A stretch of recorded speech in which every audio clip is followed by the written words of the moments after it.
Okay, so this is going to be the case. So what we did the other day is this one. Okay, we did all sorts of the limits. Okay, so how are we going to handle the derivative of a function of several variables? Now, the easiest way to do it, we are going to do the same thing when we get to the integrations. The easiest way to do this is just reduce it to a function of one variable and use whatever we know about the function derivative of the function of one variable. This type of procedure is going to be called partial derivatives. So we are going to freeze one variable, freeze the y, then we differentiate with respect to the x or the other way around. So this is what we're going to do in this section 13.3. Then when we're done, we come back again. We look into some other similarities from calculus 1 to see if we can take care of the derivative, okay? But everything nicely can be done, just focusing on the partial derivatives, and we do the same thing with the integrations, okay? So this section is not bad.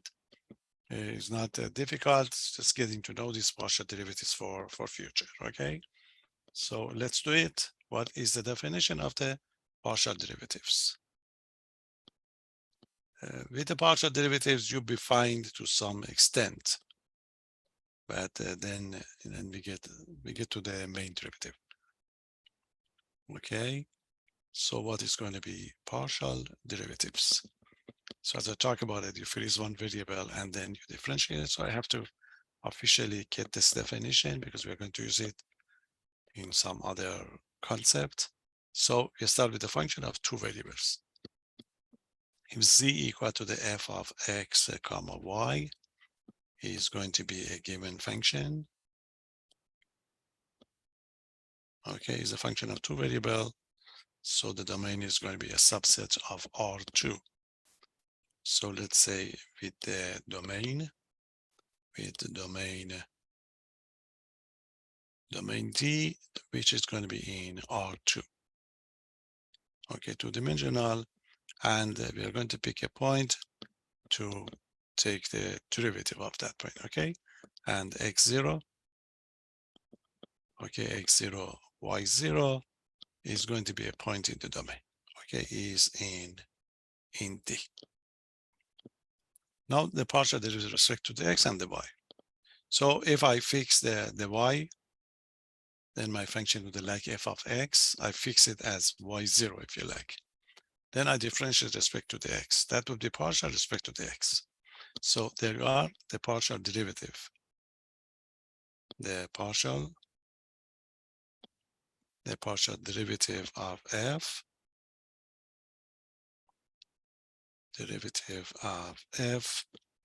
with respect to, okay, with respect to the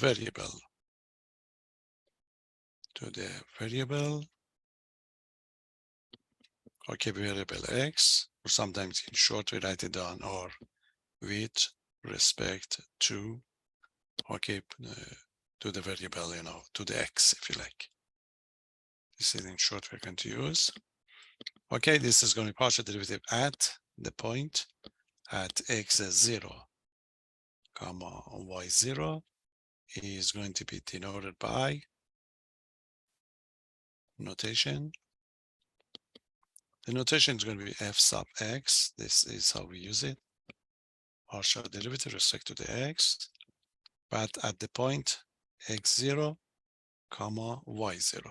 This is the notation, and is going to be defined by, okay, is defined by, that's it. So the definition of a partial derivative of f respect to the x at the point x0 and y0 is equal to, okay, forget about the second variable. Just focus on the first one, definition of the derivative. So this is it. It's going to be limit of, since it's respect to the x, so the limit would be x goes to x0. Okay, the top, the kind of a tangent line format of the definition. You know that for the function of one variable would be f of x minus f of x0 divided by x minus x0, x goes to x0. Okay, so the top would be f of x, but you have the y, a freeze y. So that y is y0, so it's going to be f of x comma y0, okay, minus f of x0, so it's going to be f of x0 and the freeze y, y0, okay, divided by x minus x0. That's the definition. Okay, so we finish the next second variable. So the first variable is just an actual derivative, if you like. And we can use all sorts of, definition properties that we have to find that limits. So that would be derivative respect to the x. Any question? Similarly, for the respect to the y. So similarly, okay, similarly, the partial derivatives, the partial derivative of f, again at x0, 0, x0, y0 with respect to the variable y is similar one. Now you freeze the x. So it's going to be f sub y at x0, y0. So you freeze the x, you fork on the y. So it's going to be limit of y goes to y0.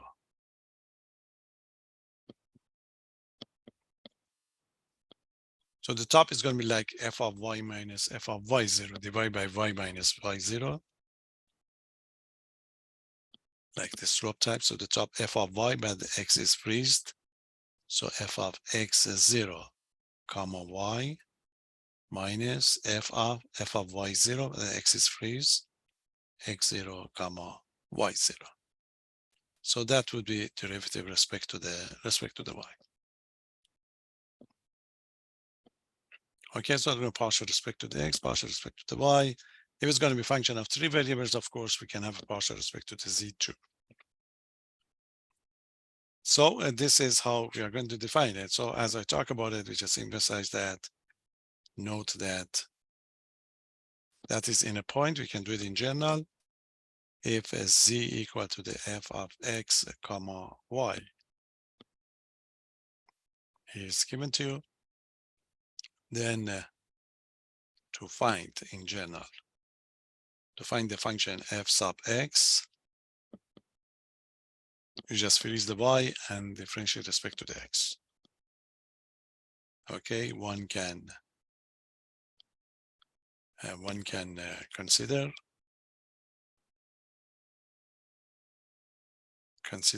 y to be constant,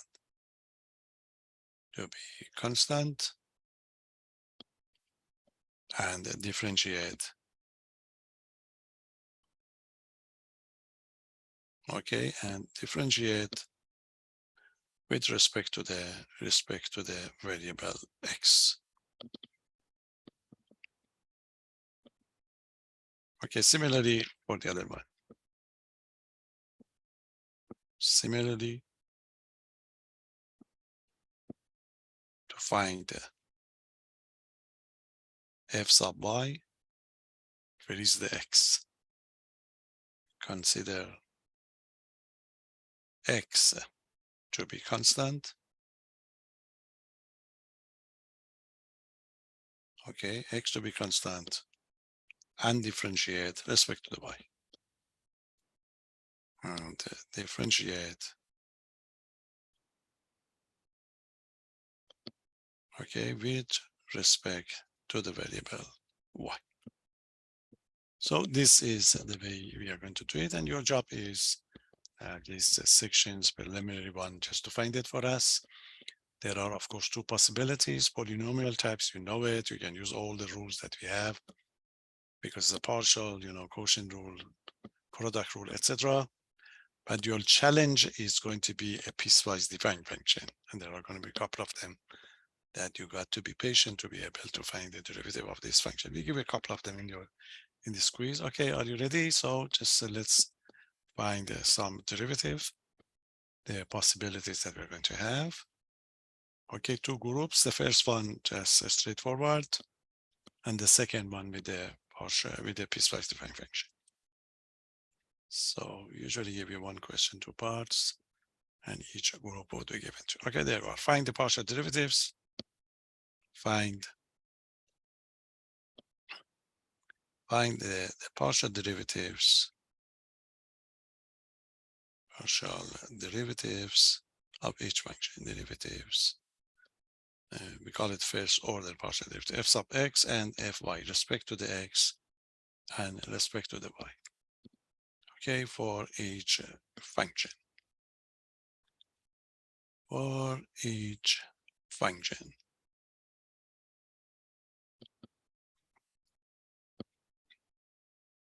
First one, f of x comma y is equal to the 3x minus x squared, y squared, okay, plus 2x cubed y. That's one. It's a polynomial type. Freeze the y as a constant, you find f sub x, and then you come back and you do the other one. Okay, are you ready? Solution f sub x. Derivative respect to the x. Derivative of 3x is 3. Y squared is a constant, is a coefficient, you keep it as is. Derivative of x squared is a negative 2x. Negative 2x y squared. Derivative of 2x cubed, 6x squared. 6x squared y. And you're done. Okay, when you take the partial respect to the x, you just focus on the x. Those y's are going to be just a coefficient. Okay, f sub y. You focus on y. Derivative of 3x would be 0. Okay, that would be 0 because there's no y, it's a constant. The next one, the derivative of y squared is 2y, so it's going to be minus 2x squared y. And the derivative of y is 1 here. Okay, so that gives you 2x cubed. So the final answer is going to be, this is equal to negative 2x squared y plus 2x cubed, and then you're done. Okay, that's a kind of a polynomial type. Any question? Now, you got to be careful about the trigonometric function, sine function, cosine function. These are the other options. So let's have one very popular exponential one for this group, number 2. F of x comma y is equal to the x e to the x squared y. That's it. We want to find the derivative, partial derivatives.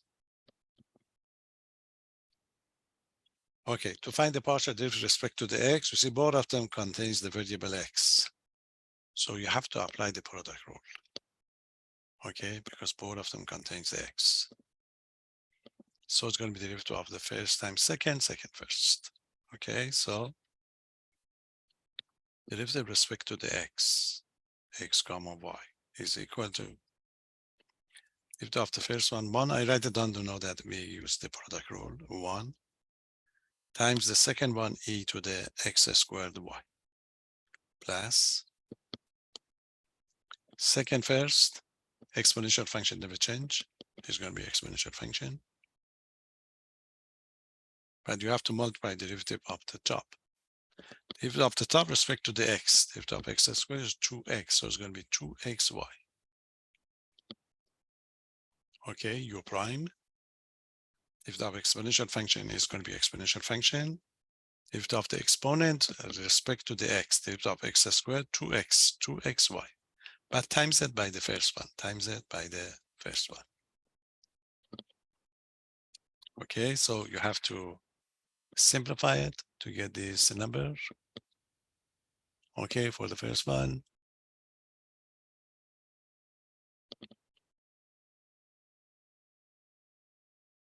For the first one, when we differentiate by the, no, they ask question about this one. So the question is going to be about this one. So I differentiate respect to the x, that give you 3. When I differentiate respect to the y, you see the derivative of the 3x would be 0. Because 3x is going to be just a number, a constant. Okay, that would be 0, but the other part, you know that when the constant is a coefficient, it stay as is. But this is going to be, so the derivative of the first one respect to y would be 0. So that give you respect to the y, so that give you 2y, that's a 2y. That's it, yeah. That's going to be 2x squared y. What's your question? For the first one, when differentiated for y, why did you replace the 3x by 0? You see, when you differentiate 3x with respect to the y, it's 0. Because in that case, x considered to be a constant. You see this number? X is a constant. If it's going to be isolated constant, the derivative would be 0, okay? If it's going to be a coefficient, it stay as is. So for example, that was the case. Over here, it's a coefficient. So it stay as is. So you get negative 2x squared y. But when it's isolated, it's 0. Okay, let's do this one. You have to multiply, put it up in front. So f sub x, x, y would be, this is e to the x squared y. You multiply these two together, that give you plus 2x squared y e to the x squared y. Okay, that's going to be the partial respect to the x. Any question? So since both terms contain the x, okay, I have to use the product rule. But in order to get the y, you see, this is considered to be constant. So you don't have to use the product rule. So you keep the x for the, you see, when you want partial respect to the y, this is a constant. Since the coefficients stay as is, so it's going to be just x as a coefficient. Now you differentiate e to the x squared y respect to the y. Exponential function never change, okay? So exponential function never change, so that give you e to the x squared y again, but you have to multiply by derivative of the top. If of the top respect to the y, x squared is a coefficient, derivative of y is 1, so that give you x squared.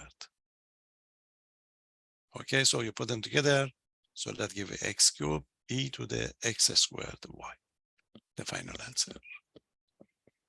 Any question? So get used to it, it's going to be used quite a lot from now on, especially those cases with the exponential functions, this type, and when we get to the integration, you will see it again. So you don't need to use the product rule for the second part. Even if you use the derivative of the first time, second would be 0 respect to the y. Okay, this is the one that you have to be careful about. So if you want to pick the problem from the assignment, just pick the one which is going to be exponential one, or just a trigonometric one. Now, one with the trigonometric one, again, this is a popular form, f of x comma y is going to be equal to sine of xy. This is like sine u. When you get the sine u, you have to use the chain rule.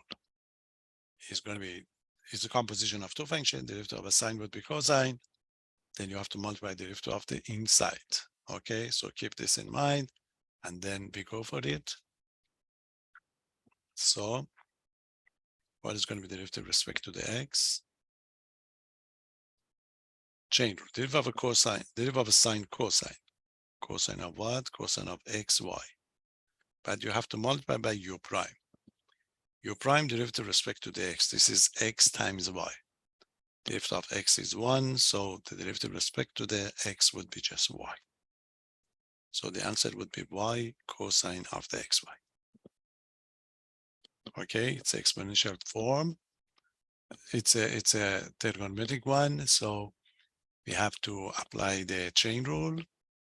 And the derivative of a sine is cosine. Cosine of the x times y times the u prime. Derivative of the inside respect to the x would be just y. Okay, now the other way around. How about y? Same thing, derivative of a sine cosine. Cosine of the xy, you have to multiply by u prime. Derivative of xy respect to the y. Derivative of y is 1, so 1 times x. So that gives you x cosine of the xy. So that gives you the derivative of the function. Any question? So that's the first group. Okay, the first group that is, either is a polynomial, exponential function, sine function. There's one more that we are going to use it from time to time.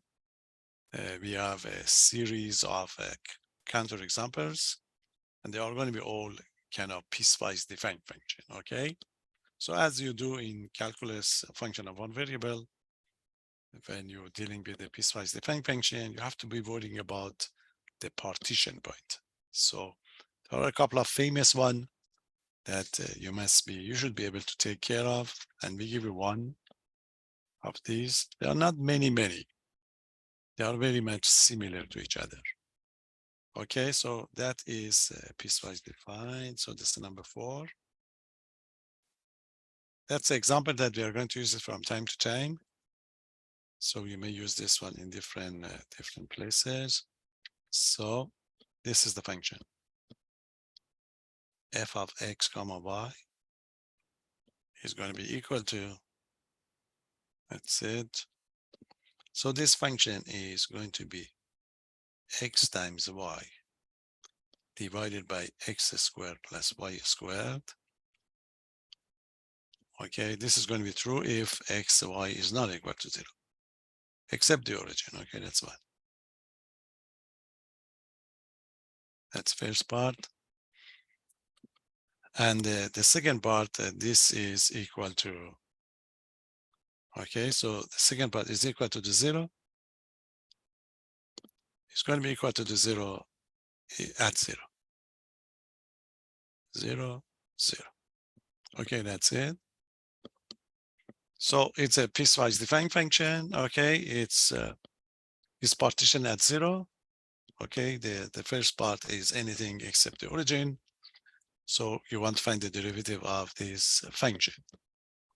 Now, if we do as we did with the function of one variable, you are going to, if you consider x, y to be a non-zero number, your function is this one.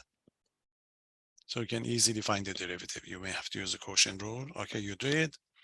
But when you want to find it at 0, as in the case of the function of one variable, you can do it only if you use a definition of the derivative. Okay, so definition of the derivative for the 0, 0, and the usual practice of using the formula for the first part. Okay, so be careful. So it takes a little bit time to do it. Solution. That's it, respect to the x first. Or you can simplify it first. So the situation is going to be, we are going to get the first part first. Say, suppose that you assume that this point is not 0, and then you differentiate. Then you come back. Okay, suppose this is going to be the case. So in this case, your function is going to be easy function. So your function would be f of x comma y is equal to xy over x squared plus y squared. Now differentiate it. Respect to the x first, you have to use the quotient rule. Lift up the top times bottom, top, and simplify it. Okay, so we go for the derivative respect to the x, y. quotient rule. Derivative of the top, derivative of x is 1. Is 1 times y. So it's going to be y. Respect to the x. Times the bottom. X squared plus y squared. That's derivative of the top times bottom minus. Derivative of bottom respect to the x. Derivative of x squared to x. Derivative of y, remember, 0. It's isolated constant. Derivative would be 0. Okay, so this is going to be the derivative of the bottom times the top. Times the top. Divided by the bottom squared. X squared plus y squared, all squared. Okay, we just applying the quotient rule, but we differentiate with respect to the, okay, we differentiate with respect to the x. So the derivative of what? Top derivative of x is 1, so the derivative would be y times bottom, minus the derivative of the bottom respect to the x to x times the top. Divide the bottom. You have to simplify it. So go on the top, distribute, and combine the like terms. So I multiply that, give me x squared y plus y cubed. So that gives you minus 2x squared y divided by x squared plus y squared, all squared. Combine the like terms. You have 1x squared y and the negative 2, that gives you negative. So it's going to be f of x of xy is going to be equal to, it's the way I write it down. I write the y cubed minus x squared y divided by x squared plus y squared divided by x squared plus y squared, all squared. So this is going to be the derivative with respect to the x, of course, when xy is not equal to the 0. Any question? So get the y, then come back and take care of the 0. So repeat it again. Repeat it again, but this time derivative with respect to the y. It's going to be similar respect to the y. Quotient rule. Again, starting from here. Respect to the y. Derivative of the top, derivative of y is 1. It's going to be 1x, x times the bottom, x squared plus y squared minus derivative of the bottom times top. Bottom respect to the y, remember. Respect to the y, x squared would be 0. Respect to the y, this would be 2y. So minus 2y times xy divided by the bottom squared. X squared plus y squared, all squared. Any question? You have to simplify it. Multiply, simplify. So this is going to be x cubed plus xy squared minus 2xy squared. I write down in alphabetic order. Okay, and the bottom one is x squared plus y squared. Everything is squared. I'll combine these two like terms. So we get f sub y of x comma y is equal to what? It's equal to, that's it, x cubed minus xy squared and divided by x squared plus y squared. So it's kind of homogeneous, let's say. So that would be derivative of the partial derivative with respect to the x and the y with the condition that xy is not equal to the 0. So you're not done. You have to find out what is going to be derivative at 0. Okay. Some people, they make a mistake. I'll give this one on the test. They find this one, then replace the x by x and the y by 0, 0, which is not true. Can't do it. Because you see, you build up this one only with the condition that is not equal to the 0. So what you have to do is you have to go back. You have to find out what is going to be derivative of respect to the x at 0, 0. And what is going to be derivative with respect to the y at 0, 0. And as with the function of one variable, you can do it only if you use the definition of the, okay? You can do it only if you can use the definition of the derivative only, okay? So I go to the next page and I'm going to find it for you. Okay, there you are, partial. Write the formula and then substitute. It's straightforward. So derivative with respect to the x at 0, 0. Limit formula. So it's going to be limit of. Since it's respect to the x, means x goes to 0. And this means x minus 0. See? On the top would be kind of f of x minus f of 0. Y is freezed. So it's going to be f of x, comma, freeze by 0 minus f of 0, 0. You have to find this limit. Any question? Now, you know that when x goes to 0, x is not equal to the 0. So you can find this part from the first part of the, okay, first part of the formula of the function that we did have. So you go back to the function. In the first part, replace the y by 0. You see this is your function. When xy is not equal to 0, this is the function. Since x goes to 0, this is condition satisfied. So use this one and replace the y by 0. So this is going to be the case. So it's going to be the limit. X goes to 0. This is just the x minus 0. Now on the top, substitute. It's going to be 0. We replace the y by 0 over x squared plus 0 minus f of 0, 0. F of 0, 0 is 0.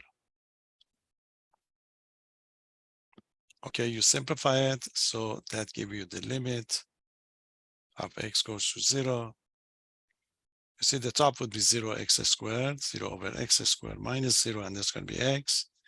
Since x goes to 0, x is not equal to 0, so that the top 0 over x squared is 0 again, you see. This would be 0. And this would be 0, so you arrive at limit of 0 over x, x goes to 0. Again, before taking the limit, since x goes to 0, this number is not equal to 0, so 0 over x would be 0. You see, so this is like the limit of 0 when x goes to 0, and the result would be 0. So this is the way you find it. Some people would be confused here, but you have to keep this limit. If you don't give the limit, you cannot argue, and you will lose points on the test, okay? Because you need to limit to guarantee that x is not equal to 0. When x is not equal to 0, it makes sense. 0 divided by a non-zero number would be 0. 0 divided by a non-zero number would be 0. Okay, so make sure you follow this technical point. So there you are. So the derivative, partial derivative of the function at 0, 0 is equal to the 0. Any question? You are going to do the same thing for the derivative with respect to the y, remember. So what is going to be the derivative with respect to the y at 0, 0? Same thing, definition, limit. It's a y, so y goes to 0. Get the fraction, it's going to be y minus 0. The top must be f of y minus f of 0, but x is freezed, 0, 0y minus f of 0, 0. That's your formula. Again, substitute, you go to the first part of the function. This time replace the x by 0. So limit of the y goes to 0. If we go to the function, so the top would be 0 again. Okay, that gives you 0 plus y squared, very similar. That's a 0, 0. And that's a y. So similar as we did it before, 0 over y squared minus 0 over y, y goes to 0. So this would be 0 because the y is not 0. So that gives you the limit of 0 over y. Again, since y is not equal to 0, this is just 0. So the limit of the 0 would be 0. So the partial respect to the y is also equal to the 0. That's it. So you have to give us the final answer. Partial derivative with respect to the x and the y. Both of them are going to be now again piecewise defined function. So this is the final answer, how you write it down. Derivative, partial derivative with respect to the x, xy is equal to the first part as we did it, it's a y cubed minus x squared y divided by x squared plus y squared, all squared, with the condition that the xy is not equal to the 0, 0, and equal to the 0 with the condition that the xy is equal to the 0, 0. So that's the partial with respect to the x. And you repeat it again for the other part. So partial derivative with respect to y, the function xy is going to be equal to, it is not equal to the 0, and that was x cubed minus x squared y over x squared plus y squared all squared. This is with the condition that xy is not equal to the 0, 0, and it's equal to the 0 if x comma y is equal to the 0, 0. So this is how you write your final answer. Okay, this is a problem, one of the problem in your book, I think. But you must know this technique because there are a couple of places that you may have to use it. Okay, and you will see later on, this is a famous counterexample that we need to reject something.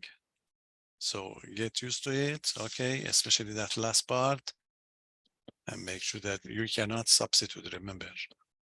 You cannot find this one and easily substitute x equal to 0, 0, because the first part can be computed if you assume that this is not equal to the 0. Okay, so this is how we take care of the partial derivatives, how we're going to find it. So what else?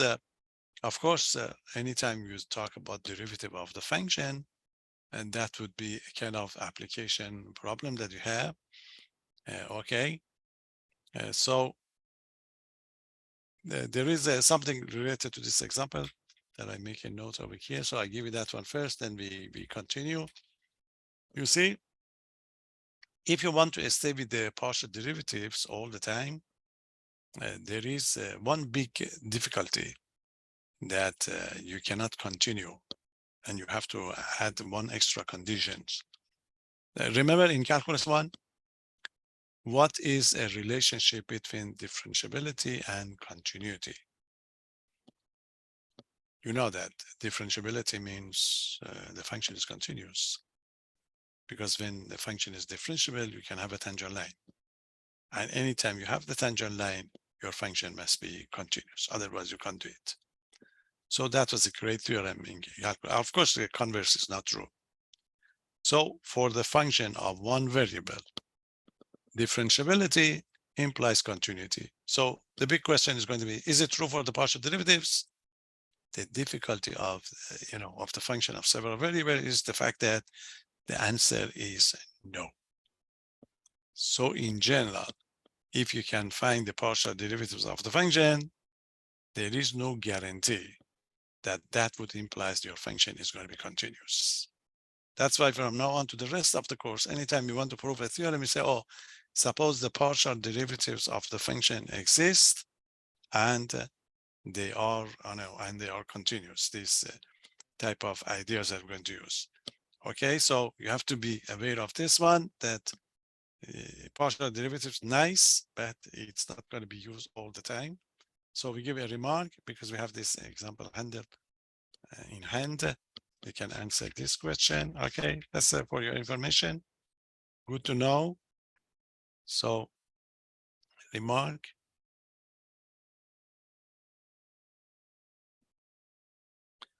Remark is this fact that recall that. Okay, recall that from calculus, a function of one variable.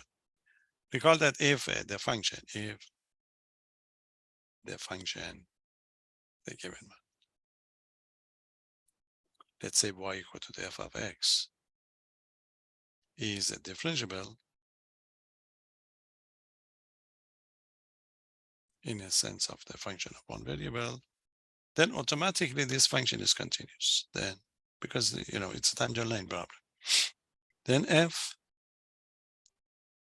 is going to be a continuous function, a continuous function. You see, but this condition is not true. This result is not true when you're dealing with the partial derivatives. Otherwise, it would be nice and we stay with the partial derivatives forever. So the question is going to be bad. In general, if you have partial derivatives, if the partial derivatives, partial derivatives of this function, z equal to the f of x comma y exist, if the partial derivative exists, there's no guarantee that the function is continuous. Then there is it's not necessary, if you like. There is no guarantee. It's going to be no guarantee that f is continuous. Which is very bad. I mean, they are very useful case, but it's not the case that you be nicely say, oh, I don't have anything else to do, so I stay with the partial derivatives forever. No, we are going to introduce a notion of the derivative later on that will take care of this one. And that derivative would be exactly as you expected, but not for this one. So there is no guarantee that f is continuous. So if you want to, you have to give us you have to give us a kind of counter example. The example is the one that we did. So in the previous example, if you like, in the example that we did in the previous, I'm not going to rewrite it again, or I write previous example. That's why I give you that. And that is going to be the case. So we did have, I repeat it again so that you can see this function. The function was x times y over x squared plus y squared. This is it. And the 0 when xy is equal to the 0, 0. So look at this function. We show that the partial derivatives does exist, Then the partial derivatives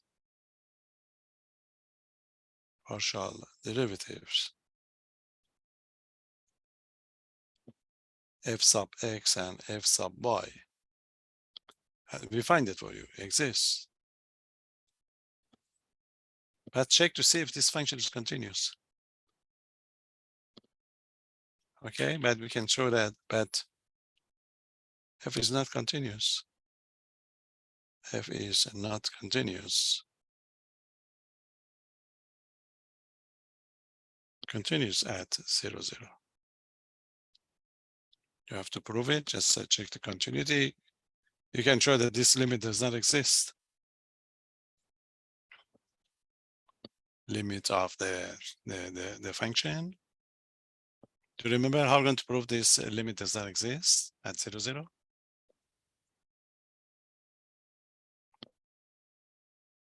Remember, we need two different directions.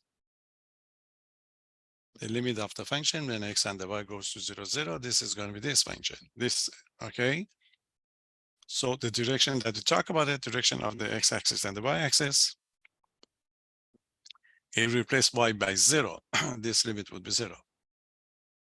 If we replace x by 0, that gives you 0. So along the x and the x-axis, both of them would be the same. But remember, there is a third option. The third option is if you go through the y equal to the x. So if you put y equal to the x, that gives x squared, that gives 1/3. So in two different directions, we get two different numbers. So the function is not going to be continuous, but we're going to show it.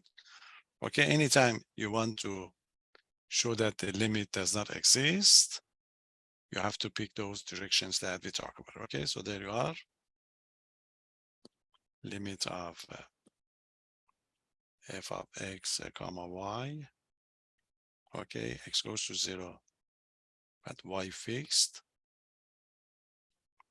So this is going to be, the top would be 0. The bottom one is x squared plus 0. X goes to 0. So remember, keep the limits, limit of the 0 over x squared. X goes to 0. This function is 0 before taking the limits. So 0. So that would be 0. That's the direction of the x-axis. Direction of the y is no good because that gives you the same number.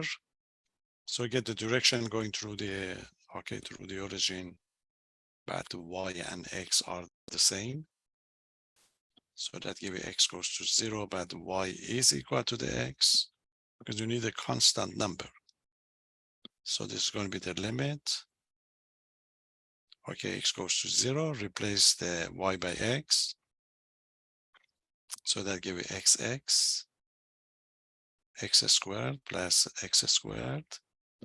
So the xx on the top would be x squared. And on the bottom, we get 2x squared, x goes to 0. So the result would be 1/2.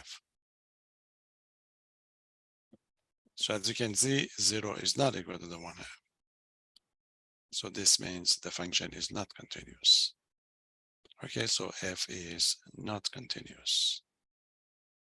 Not continuous at 0, 0. Okay, so this is one of the disadvantage, if you like, of the partial derivatives.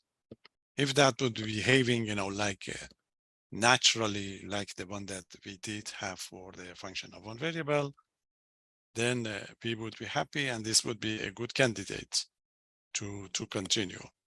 But it's not the case. So this means we have to bring something else to talk about it. Okay, so that's something, a good point to know. You don't have it in your book directly, but this is a good thing to know. Okay, you can change it, you can impose some more condition. This is a function of two variables. I gave an honors project to one of the students, and she did consider, there are a couple of articles regarding this type of ideas, but it's all right to know it as is. Okay, so now we get a better idea of the machine that we have, machine of the partial derivatives. So we know that it's not going to be very good, but it's not bad. So what we would like to do is, there are different notation that they use in different discipline, especially in application in physics. So if we give those notations and then the argument of its derivative. So derivative would stand for or usually the slope of a tangent line.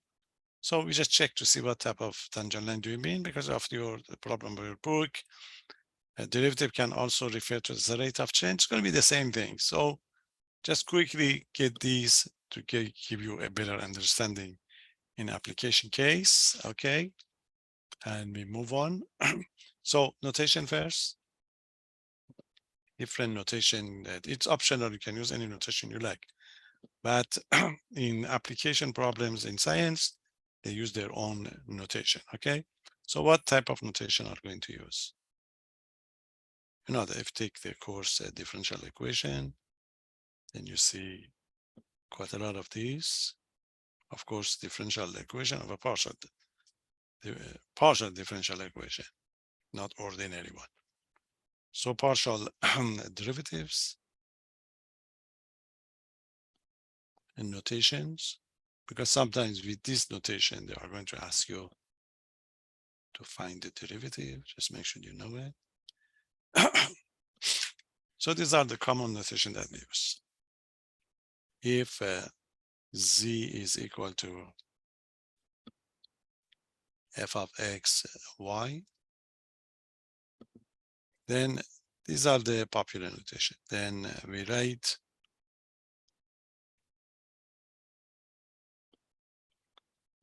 Okay, we write f sub x for the partial derivative with respect to the x, and we already talked about it. Okay, you can make it brief, f sub x, or this is the notation, differential notation, usually use df dx for ordinary derivative, use, I'm going to call it, this is it, del f if you like, or the, okay, we call it rond, I call it rond x, rond f, rond x. So instead of the d, so that would represent for the partial. And sometimes instead of the f, they go with the z, which is the same thing. So it's going to be rond z, rond z, rond x. Okay, this is another notation. Notation for physics is this is the one, f1. f1 means you differentiate respect to the first variable. Or the other notation, we call it differential notation. It's going to be d1 of f. Same thing. Or sometimes they go with the dx of f. So these are various notation that you see. Usually use these two. There are a couple of places to go with the f1. Okay. So this is going to be the case. So if you want to get the y, the same thing.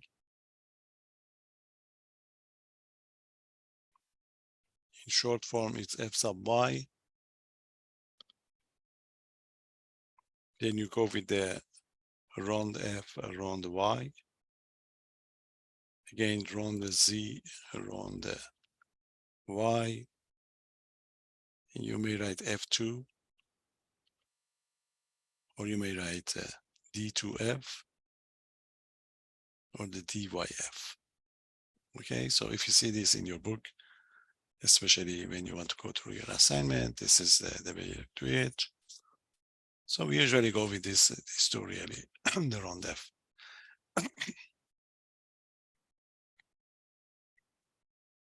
So be prepared. We give you one on the test to find with these new notations. So let's give you one to find out, to get to know it, how you're going to be questions. Okay, you want to find the following for us, okay? You want to find the rond z, rond x, and rond z, rond y, if z is equal to x to the fourth sine of x y cubed. Okay, with this notation. So basically, you want to find the partial derivative with respect to the x and the y. Okay, but it's a kind of a product. It's going to be interesting. Are you ready? Solution.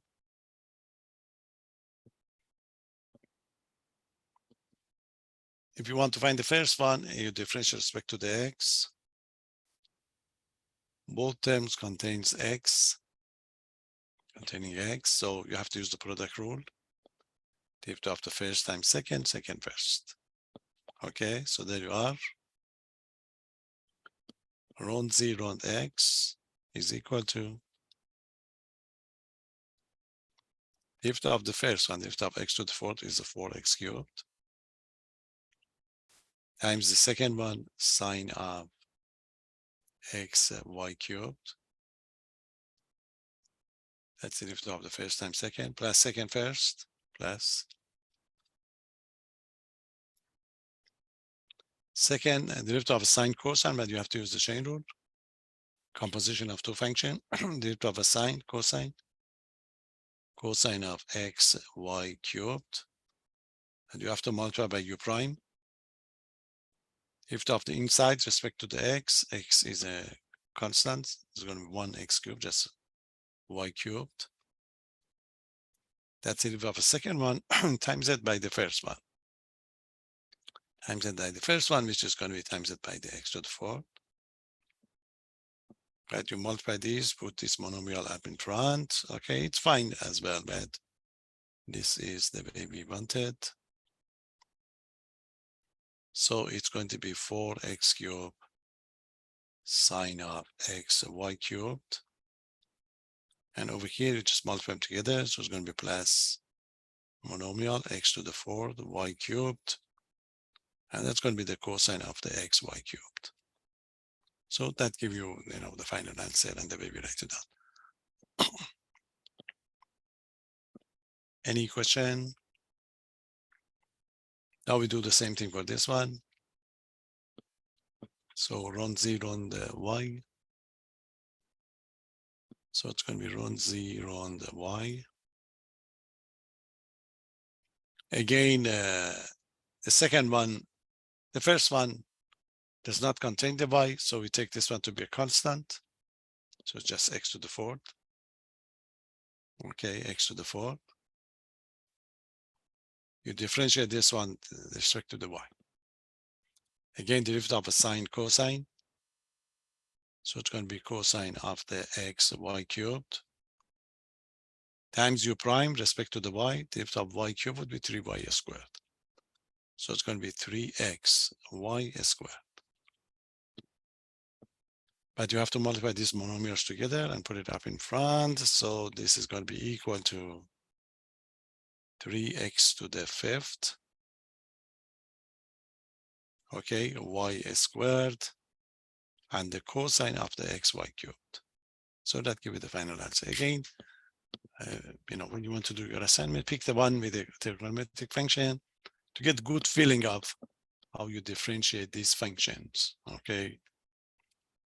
So that would be notation. Any question? Now, interpretation of the partial derivatives. You know that the interpretation of derivative is rate of change or predicted rate of change and the slope of a tangent line. And geometry give you the slope of a tangent line, and from physics point of view, that would be rate of change. So I just give you an idea of, that you fix when you fix one of the variable, your function is not going to be a function of two variables. It's going to be just a function of one variable. You can graph it and talk about those partial derivatives. So just write it down for you. It's nothing complicated. The partial derivative with respect to the x would be rate of change of the function, we say, in the direction of the x. Partial derivative with respect to the y, you can say the rate of change in the direction of the y. Again, when you get to the application problem, those are going to be used. Then you can call it the slope of a tangent plane in this case, okay? And get the tangent line. Let me just write it down. Just give you a hint for this one to finish it, okay? So the remark interpretation. Again, we are not going to have this type of argument, but you have it in your book. So you better pick one, just to remember. But rate of change is popular. Okay, there you are. Geometry first. Okay. That is going to be geometry.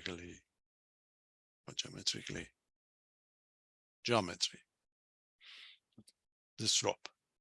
Geometry, you see, f sub x and the x0, y0. You know that when you substitute, it's going to be a number. What this number represent? The slope of what? You see, this can be, okay, I write down, then I do one for you to see it. Can be viewed, okay, as the slope. Okay, the slope of the tangent line of the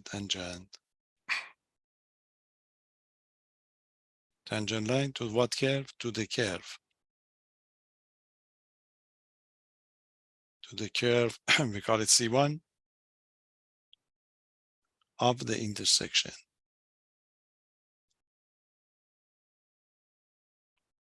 Okay, of the intersection of the surface, the graph of the surface z equal to the f of x and y with the plane you know that you fix the y, so the phi is fixed, and that give you with the plane, okay, y equal to the y0 at the point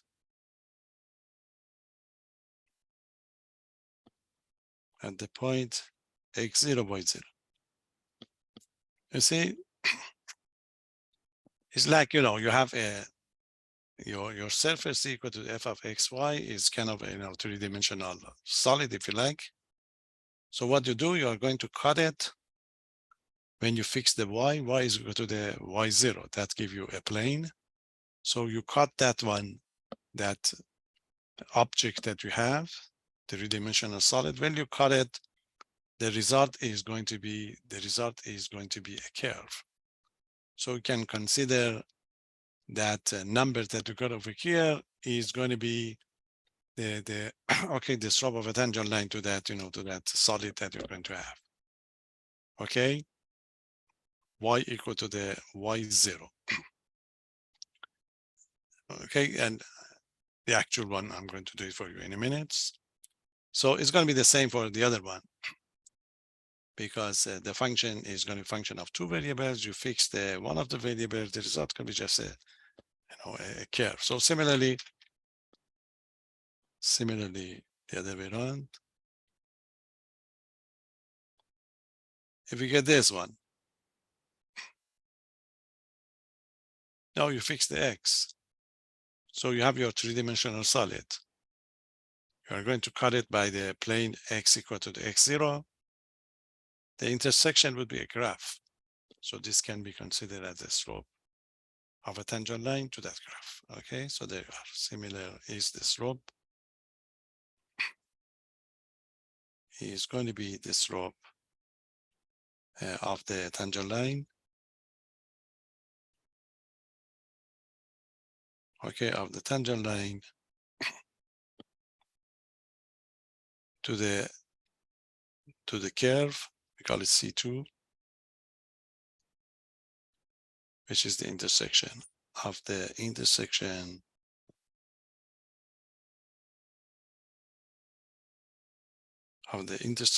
of z equal to the f of x comma y with the plane, because you fix the x, with the plane x equal to the x0 at the point x0, y0.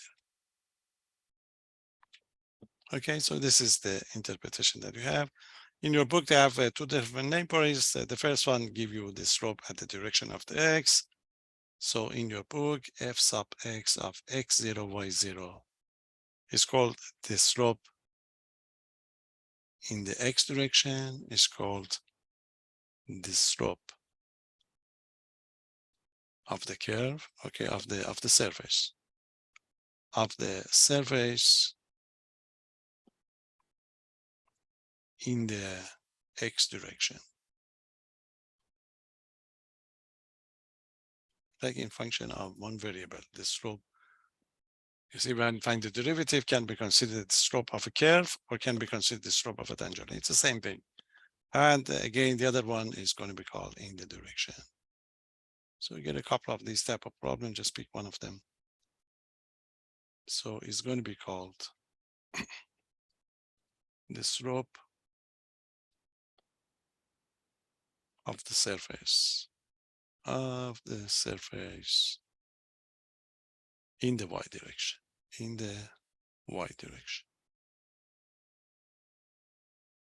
Again, not a big deal really.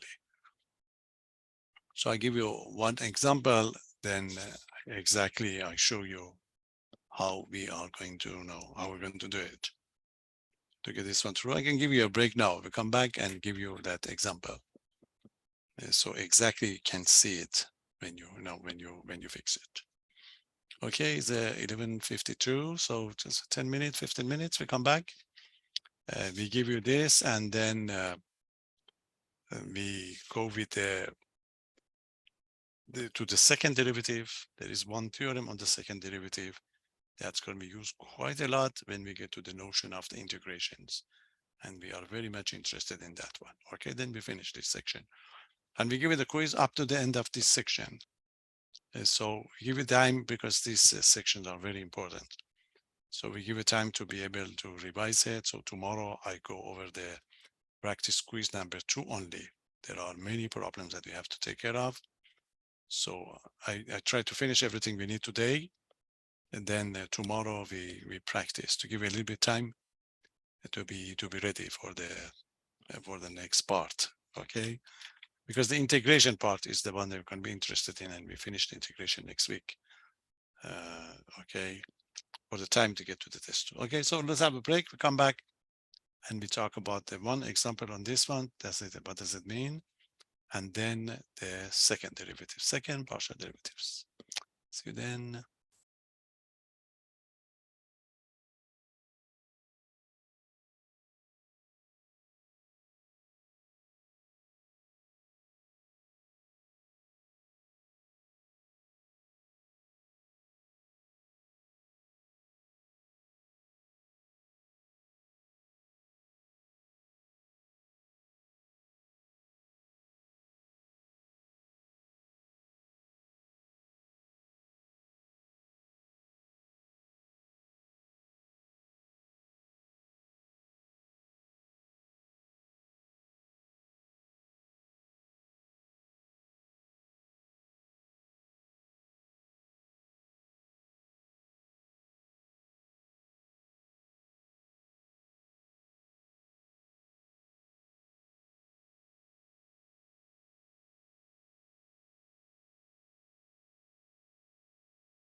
Okay, let's give you one example to see how we operate or this, just what does it mean about this tangent line that we talk about it. Okay, so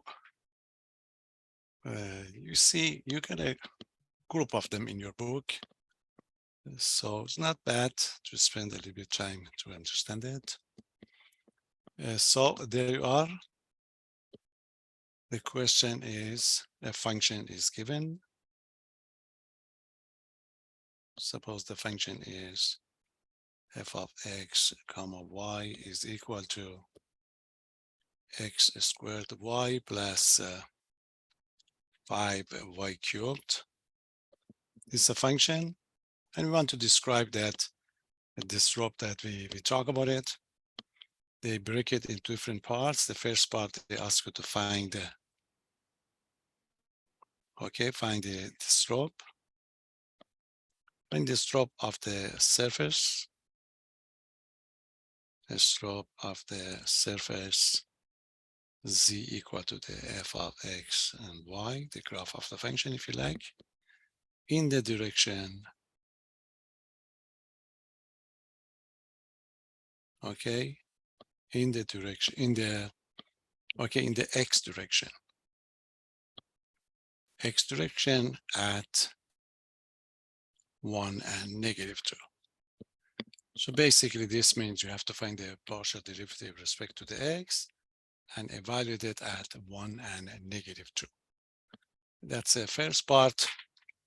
And in the second part, you want to find the other way around. Okay, find the slope. Okay, the slope of again, the same thing, the surface, z equal to the f of x comma y in the y direction.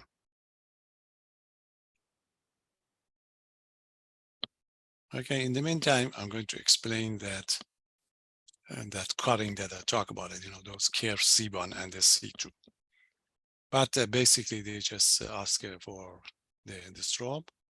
So that's it. You must know that so the solution is going to be the first part in the x direction. This just means the partial derivative.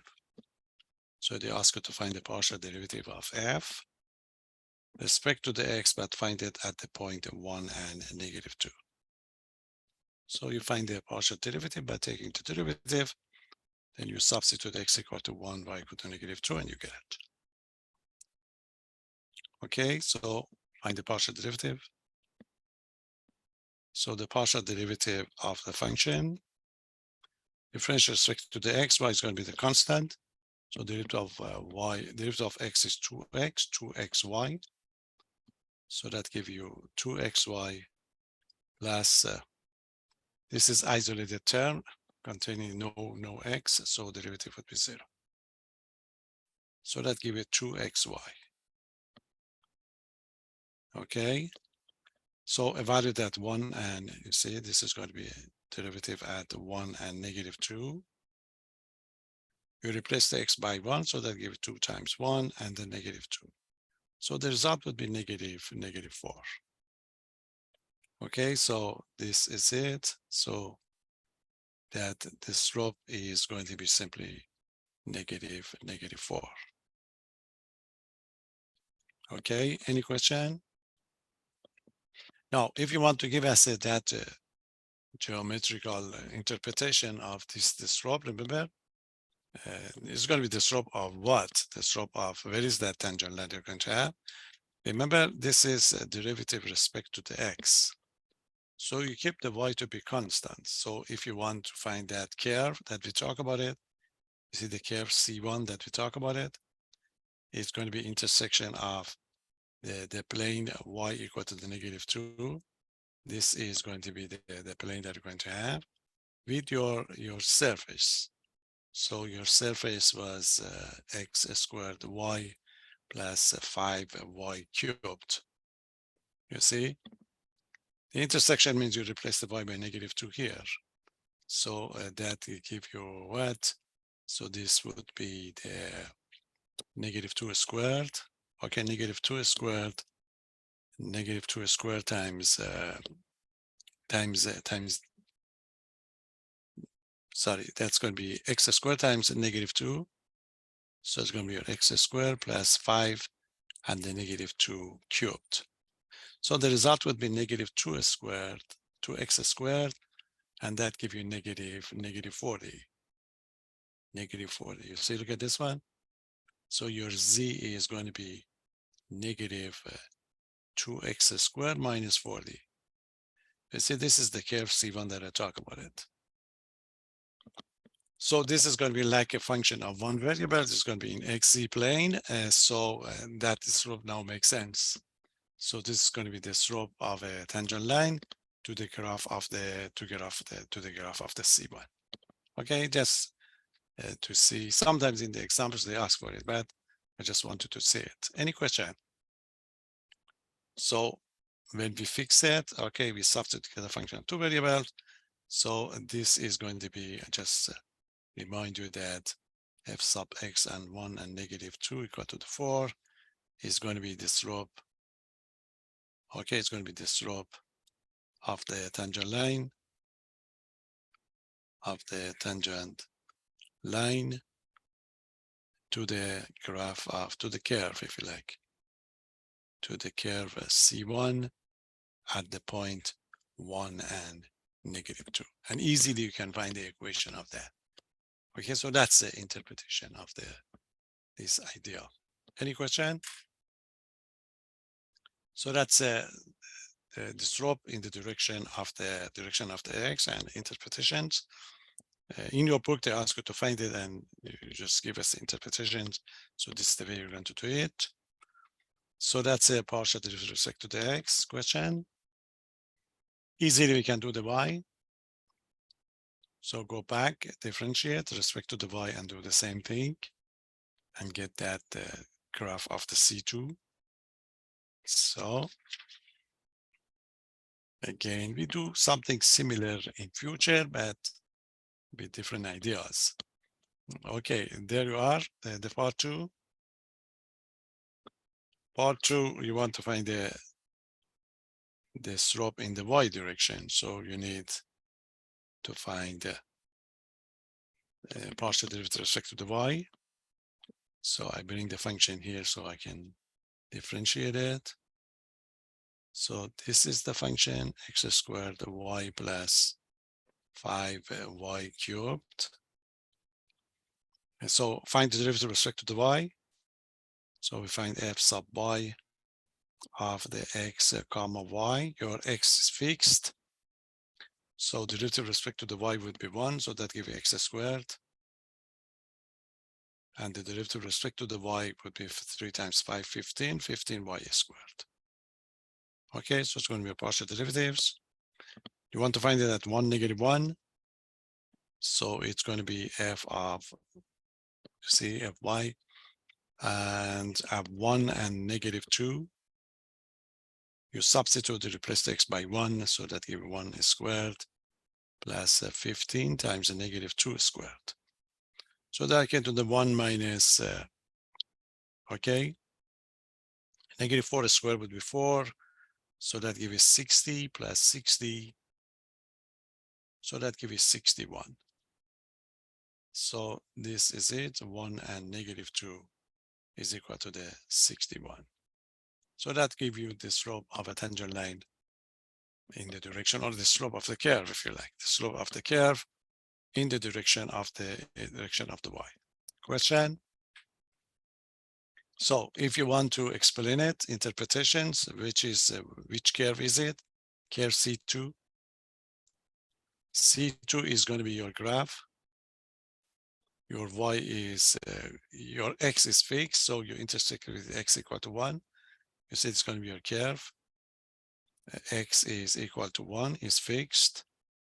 Your curve, your surface is x squared y plus 5y cubed. So from here, if you replace the x by 1, so that gives you z equal to, okay, z equal to 1 times y plus 5y cubed So the equation of the curve z C2 is going to be y plus y cubed. You see, that's going to be again a curve. This is going to be a curve in zy plane. It's kind of a function of one variable, and you find the slope of a tangent line to this. Okay, so you can now say that f of y equal to the 61 is the slope. Okay, it's going to be the slope of the tangent line. The slope of the tangent line. Okay, the slope of a tangent line to the graph of the slope of a tangent line to the curve C2 at the point 1 and negative 2. Okay, so that's it. And that's the idea. I'll give you a little bit more to understand it, what is going on. Okay, what is 5x cubed? Oh, there's a 5. Yes, this is 5x cubed, and this is, yeah, that's 5. Thank you. It's a 5. Thank you. Okay, so that gives you a better understanding. Instead of this idea of the slope, sometimes they say rate of change. It's going to be the same thing. So that gives you the slope interpretation of these formulas. Okay, any question? So we talk about these partial derivatives of the function of 2 variables. Of course, you can extend it to the function of 3 variables. They are going to be the same. So I give you one example, then I'll go with the higher partial derivatives. Okay, to finish it, these preliminaries, okay, you have to take care of it to get to the big one. The big one is going to be what is exactly the derivative of the function. Okay, again, give you one with the 3 variables, just to know how you handle it, or just get familiar with. So you may be given this one if you have a group of them in your practice quiz to differentiate.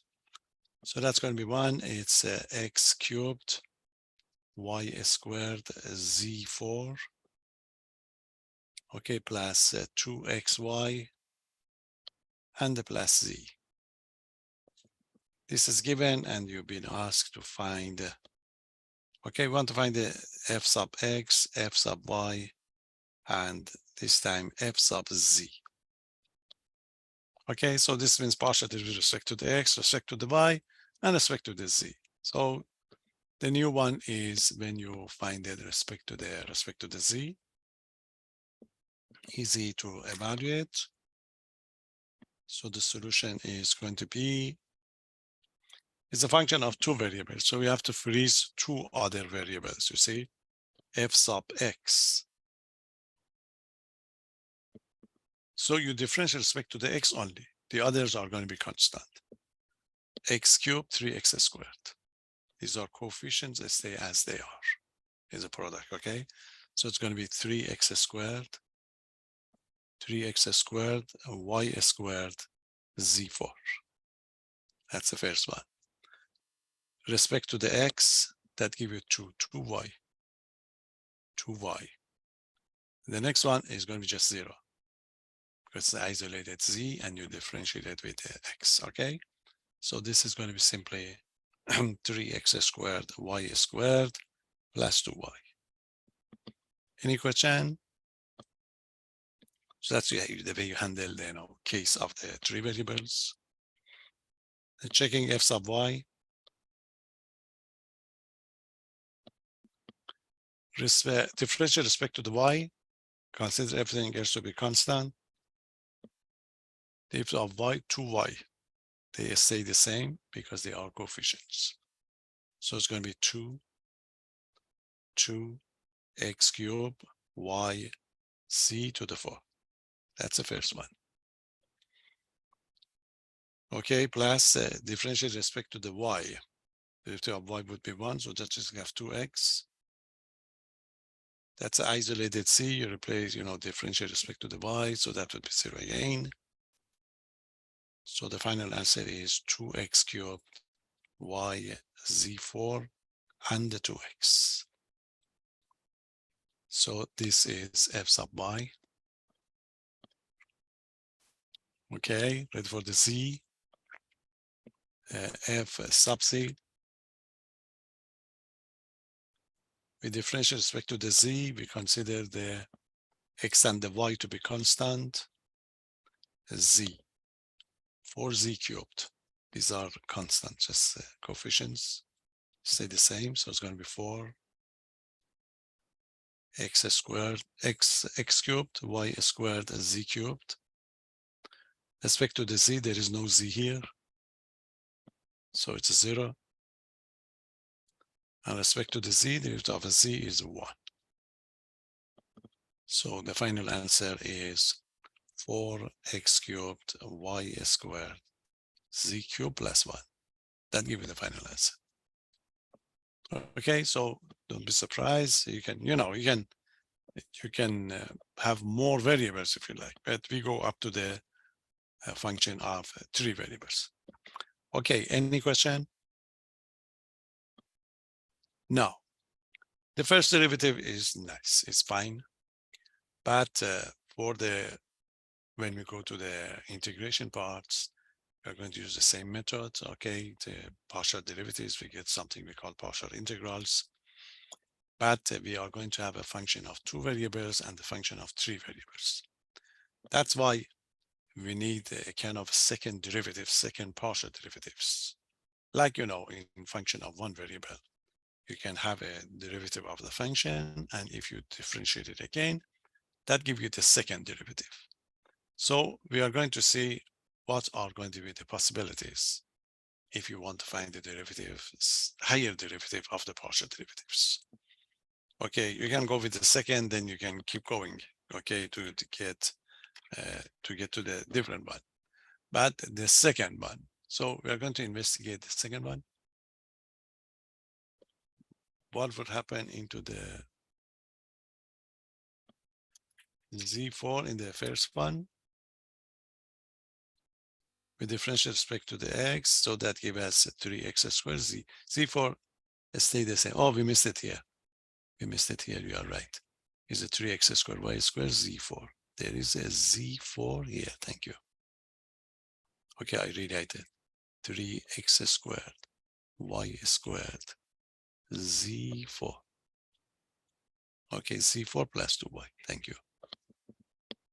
Okay, everything is all right. So that was the case. I missed it. Okay, any question? No. You know that if a function is differentiable, you find the f prime. If f prime is differentiable, we go to the f double prime, second derivative.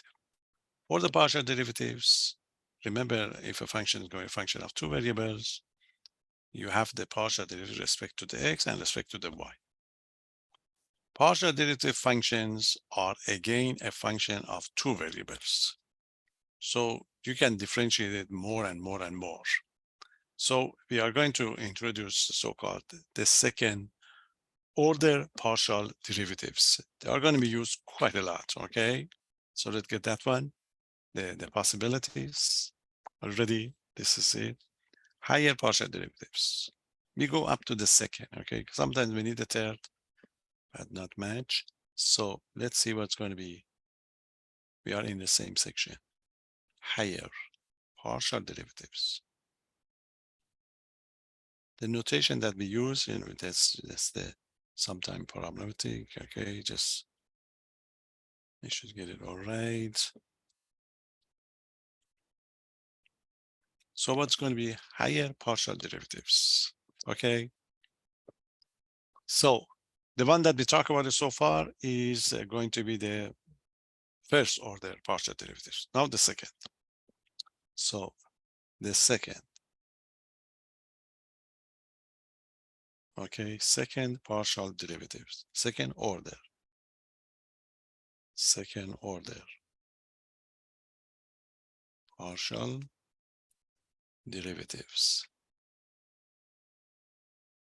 Second order partial derivatives of the function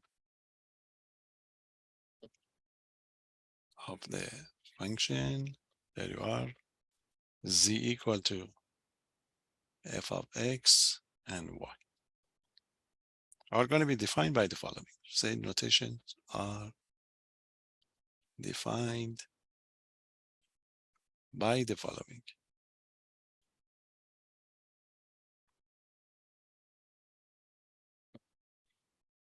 You see, you differentiate this one with respect to the x, you get f sub x. F sub x is a function of x and the y. So you can again differentiate with respect to the x or differentiate with respect to the y. So that gives you two groups. Then the same thing for the other one. So we get a kind of 2 and 2 that give you 4. So there are going to be 4 second order partial derivatives. And this is how we're going to list it, and we are going to use it as a notation, okay? The first one. You see the second order, remember that I used a different notation.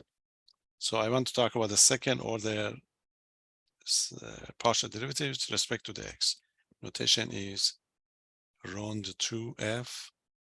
Okay, this is the way we write it down, round x squared. So this means like a differential if you consider it. So this is going to be the definition. Definition is going to be you differentiate twice. So first you find the round f round x. That's the first derivative. Then you differentiate it again. This is the way you write it down. Whatever you got, you differentiate it with respect to the x again. It's the way we write it down. It's a composition of function. You see, it's not a product. Composition of function like FOG. So it's a composition of two operations. So the first operation is derivative with respect to the x. Whatever happened, then you repeat it again. Okay, a different notation that we use. Remember, we can call this one f sub x. So we write fxx. fxx means you find the f sub x first. So that would be the first derivative that you get over here. Then you differentiate it again, fxx. Or sometimes we use this notation. We have a test, we call it second derivative test. And we use this notation, f11. So you should be able to read it when it's given to you, okay, different form. So if you see this one, all means find the second derivative of the function respect to the x, second partial derivatives. Okay, any question? It's going to be the same for the y. So if you're given a round, okay, second partial derivatives of the function respect to the y, it's the way you write it down. So this means composition of two functions, means you operate first, you find the derivative of the function respect to the y, then you have to repeat it again. So whatever you get, the round of whatever you get, okay, then the round y again. Twice partial derivative respect to the y. Similar notation, this would be fyy or f22. So if you see either one, then you realize that we're talking about a second partial derivative. Okay, that's the second one. Any question? Next. The next one is we find the derivative respect to the x, but then we would like to be able to find the derivative respect to the y. And then the other way around. You find the derivative respect to the y first, then you would like to get it with respect to the x. So that gives you the other two. Okay, this is the way we're going to write it down. So the second partial derivative of f, that's it, around the y, around the x. This is the way we write it down. Again, it's like a composition function. This means you find the derivative with respect to the x first. You see, you find the derivative with respect to the x first. Then you bring the second operation. So the second operation would be around y. Okay, so the second partial derivative with respect to the x first, then with respect to the y.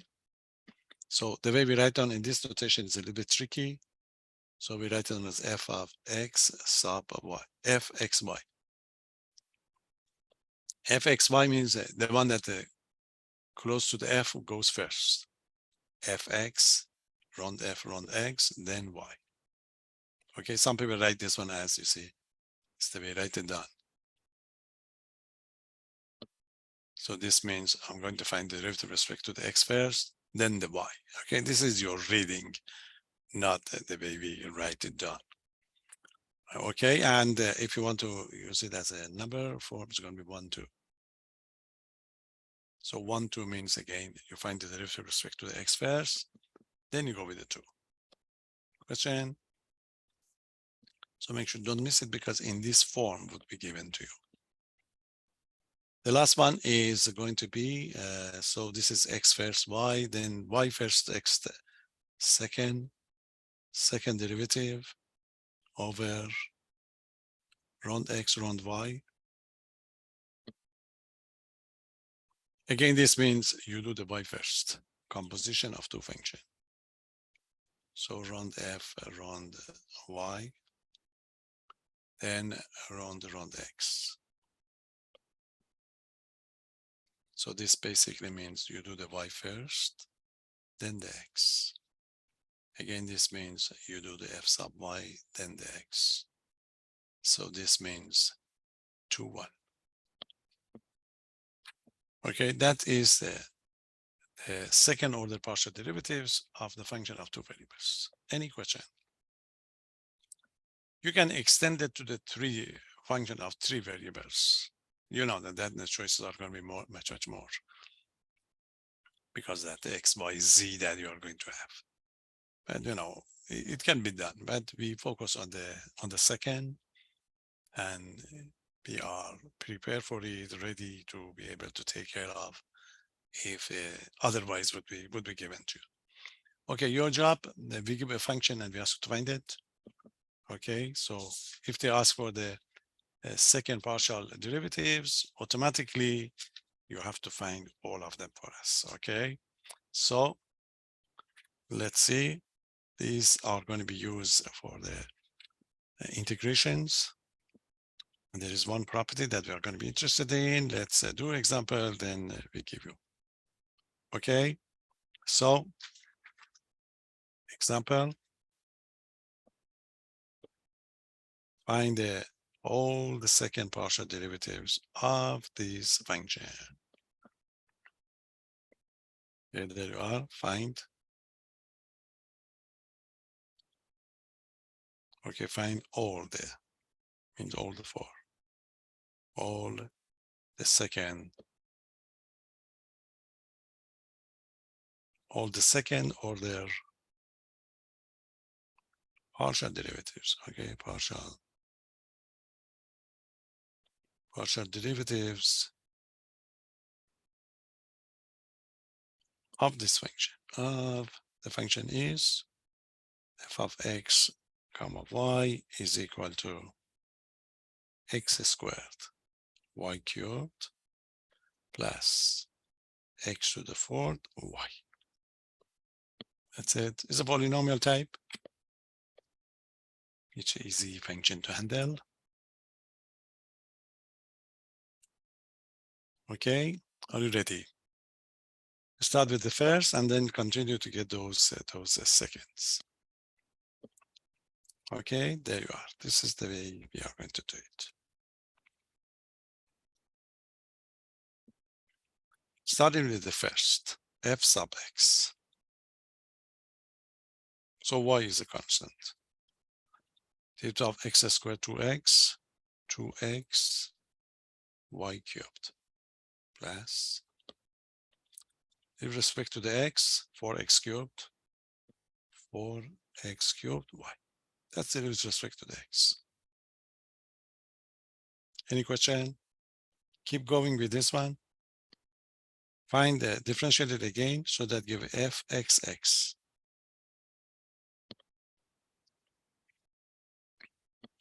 Respect to the x again.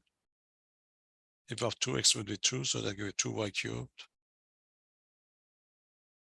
With respect to the x would be 12x squared plus 12x squared y.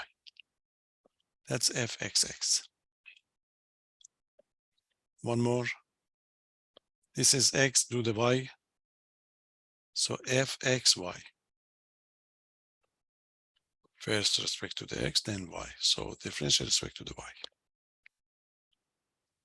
If the y cubed, 3y squared, 3 times 2, 6. 6xy squared. Okay, with respect to y, derivative of y is 1. So that gives you 4x cubed. 4x cubed. That's the first group. Any question? So we start with the derivative with respect to the x and we keep going. Then I give you fxx and then you have the fxy. I'll come back and do respect to the, okay, respect to the y. So I put it here. Derivative with respect to the y now. X is constant. Y. That gives 3y squared. So 3x squared y squared. That's it. Okay, plus derivative with respect to y. Derivative of y is 1. So that gives you x to the 4th. So that's fy. Partial derivative respect to the y. Okay, I'll continue. Fyy. Once more, differentiate respect to the y. So x is constant. Derivative of y is squared. Derivative of y is squared, 2 times 3, 6 x squared y. And the derivative of x to the 4th, of course, would be 0. Because it's isolated x, if you like. You see, it's isolated x and the x is constant. So that gives 6x squared y.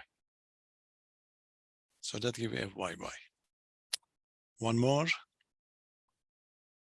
This is fy. You have to find the fyx. So what's going to be fyx? So already differentiate respect to the y. Now differentiate respect to the x. So y is constant. X 2 times 3, 6. 6xy squared plus x 4x cubed. That's it. That's the 8th derivative. Observe that, you see, this is going to be the one. These two are the same. So this means fxy is equal to the fyx for this problem. That would be very, very important for us for future. But the difficulty is that this is not going to be true all the time. And this is a polynomial type. When it's a polynomial type, all the functions and the derivatives are all continuous. If they are going to be continuous, if the partial derivatives are going to be continuous, this result is always true, which is very good. And most of the time we have this one. And because of this fact is that in most of the theorems that we are going to have from now on, we always assume the continuity of the second partial derivatives so that we be able to use this condition. Because when we get to the integral of the function of two variables, this will tell us the order is not important. So we can switch it sometimes, it would be easier to integrate respect to the x first, then y, or the other way around. So this theorem is proved by a French mathematician. So I write it down for you. I'm not going to prove it. It's not difficult to prove really. You need a kind of mean value theorem to be able to prove it. But the important part of this is that counterexample. There is going to be one example that is not satisfied. And that example is very popular. It's not many. It's a very unique one. But you should be able to do it for us, okay? So I explain that solution too. So we may ask you to prove it because you get a couple of them in your book, but they are all just one. There is one place that, because we gave you example, remember finding the partial derivative of the function when it's a piecewise defined function. So that example that we have, the advantage is you want to find the second derivative of a piecewise defined function. So we want to make sure you know it.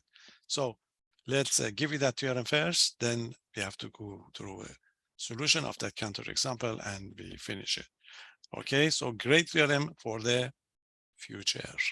That's it. It's such an important theorem for the integrations that we're going to have. It makes things so easy for us. This means the order is not important. Okay, differential respect, derivative, find derivative respect to the x first, then the y, or x. It will be true when you get to the function of 3 variables. Okay, the theorem is, this name is a French name, okay? This is going to be Clairaint, okay, or Clairaint. This depends how we're going to, okay, pronounce it. It's C-L-A-I, okay, Rent's theorem. Great theorem. It's a nice proof, you know, for this one. So this is it. So if, that's the condition of this theorem. If z equal to the fxy, your function, is given with this condition such that this function must be differentiable and the derivative must be continuous such that the second, okay, the second order partial derivatives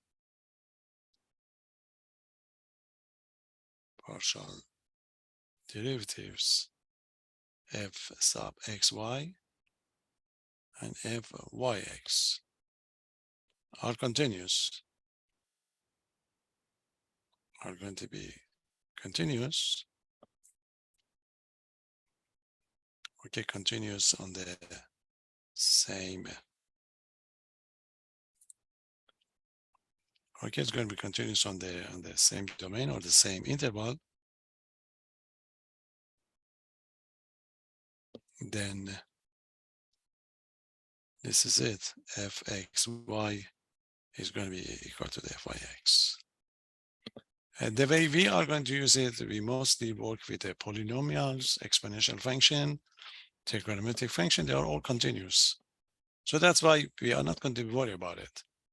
But there is a one counterexample that tell you that this is not going to be the case all the time. And you should be able to carry or to prove that, to work with that counterexample, okay? So that's why you have to give me that example to show that this continuity is essential.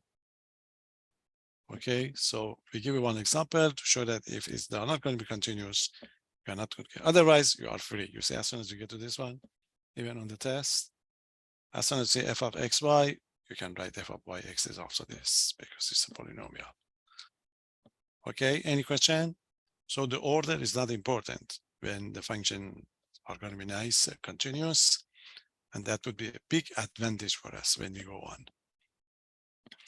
Okay, so that counterexample, it's very famous and it's very, very unique. You know, in your book, unfortunately, they give you this example in that section that we call it, you know, further studied, etc. But there is a techniques of this that you have to know it. So that's why we may give you a simpler form, but we ask you to prove it for us. So just pay attention.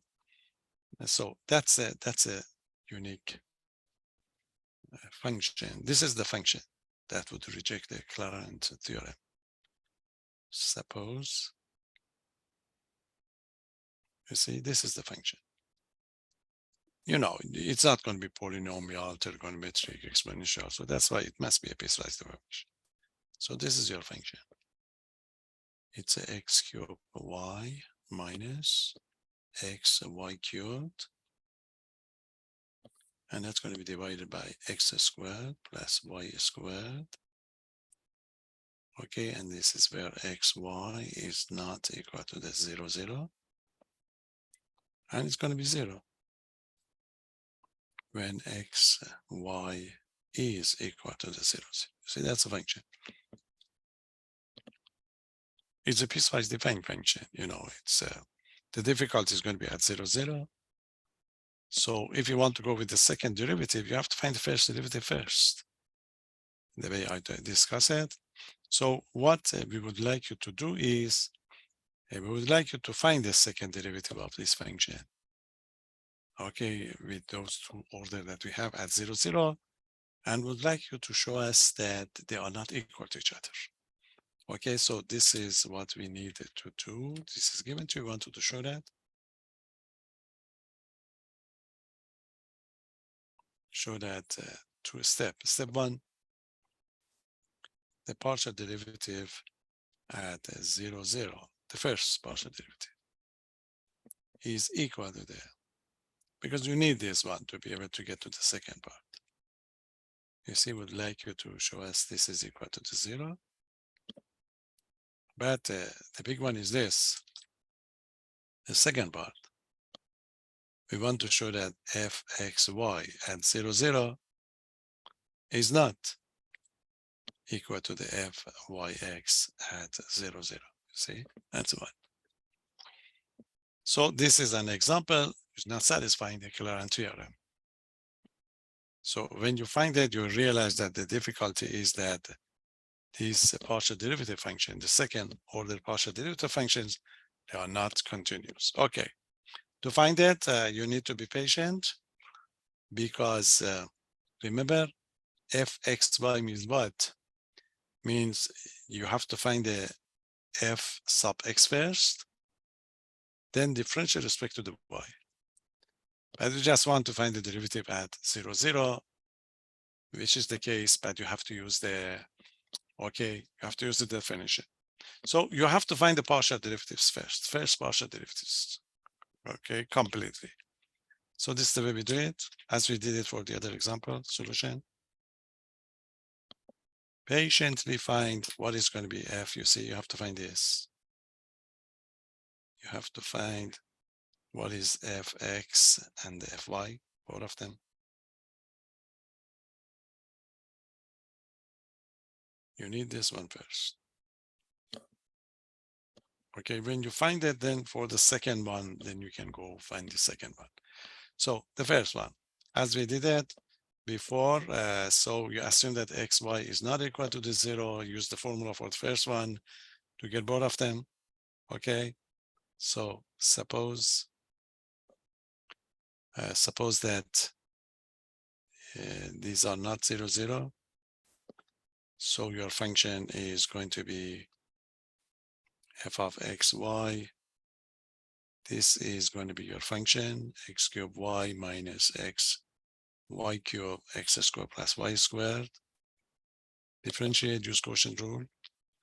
If the top times bottom, bottom top, you have to use the quotient rule and simplify it. So there you are, f sub x at x comma y is going to be equal to the derivative of the top respect to the x. Derivative of x cubed would be 3x squared, 3x squared y. The respect to the x would be 1 minus y cubed. That's the derivative of the top.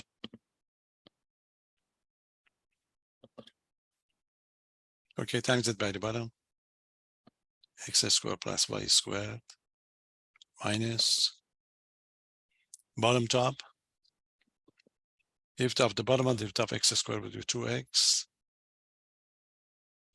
times the top, x squared y minus x y cubed.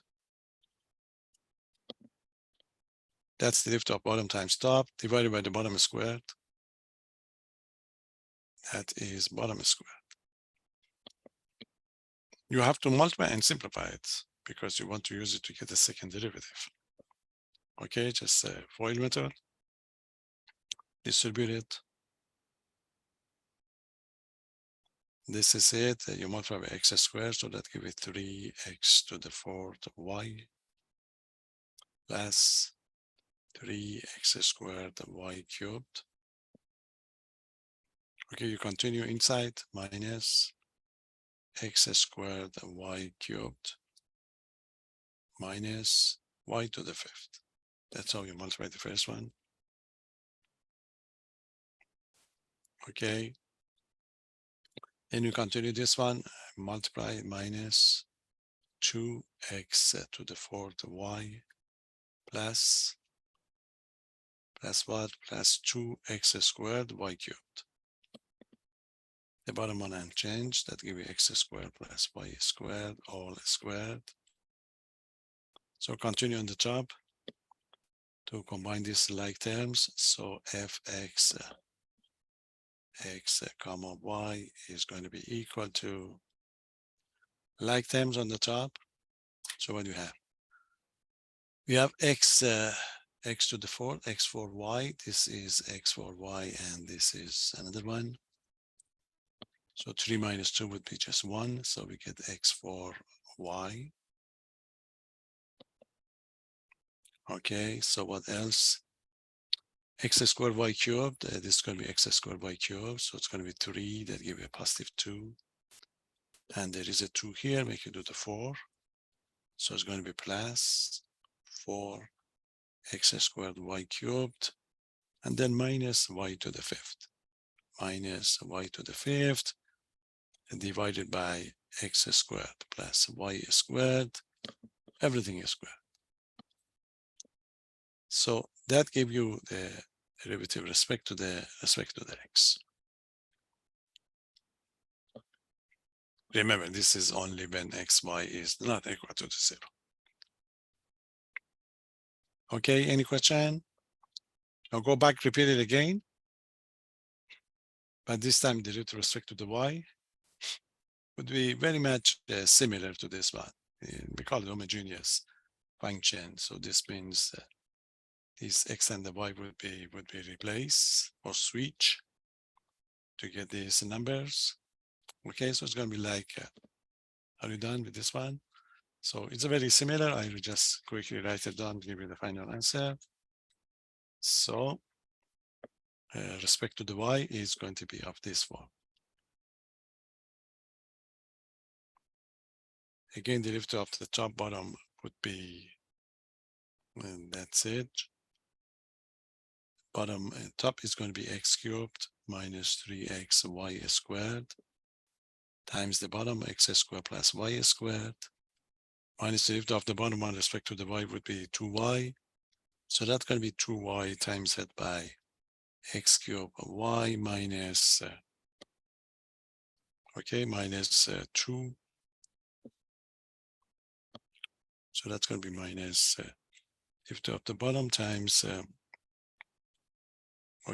times top, which is x cubed y. That's it. X cubed y minus x y cubed. Okay, so this is going to be the case, divided by the bottom square. So if you do the multiplication, it's going to be the same thing. So you distribute it, that gives you x to the fifth. Okay, plus x cubed y squared. The inside one gives you negative 3x cubed y squared. And that would be minus 3xy to the fourth. And the other side, that gives you 2x cubed of y squared, and the plus 2x y to the fourth, and divided by x squared plus y squared, all squared. Okay, so eventually we simplify the like terms. You get the x fifth here. And same one, x cubed y squared, that give you these two, that give you negative 2. Okay, and there's a negative 2 here to make it negative 4. So negative 4 x cubed y squared. Okay, then we get to the x y to the fourth. X y to the fourth, so that give you minus. Okay, so that give you minus x y to the fourth divided by x squared plus y squared, all squared. So that give you your two functions. Of course, this is the case when x and the y are not going to be equal to the 0. Now you have to find the case with the 0 using the definition. Okay, any question? You know that you cannot substitute here to get the f of, because your first job is, remember, this is your first job. You want to find f of y at 0 and this one. So you cannot just substitute to get it, because you find these only when x and the y are not equal to the 0. So you have to find use the definition to find it. It's easy to find. And you need those two to get to the second part. You see? And that would be easy as we did it before. So the definition only. So it's going to be limit of derivative respect to the x. So it's going to be x goes to 0. And this is going to be x minus 0. And the top of y is freeze, f of x0, f of 0, 0. You go to your function and you replace the y by 0 in the original function. So that gives you x goes to 0. If you do it, the top would be 0. The bottom one was x squared plus y squared. That gives you x squared plus 0. F of 0 is 0, and this is going to be x minus 0. So this is going to be the limit of, okay, 0 over x squared. And the x over here, remember, 0 over x squared would be 0. So you are going to take the limit of 0 over x. When x goes to 0, again, this is already 0 because x is a non-zero number. So that gives you f of 0. So you prove the first one. So you prove that the partial derivative with respect to the x at 0, 0 is equal to the 0.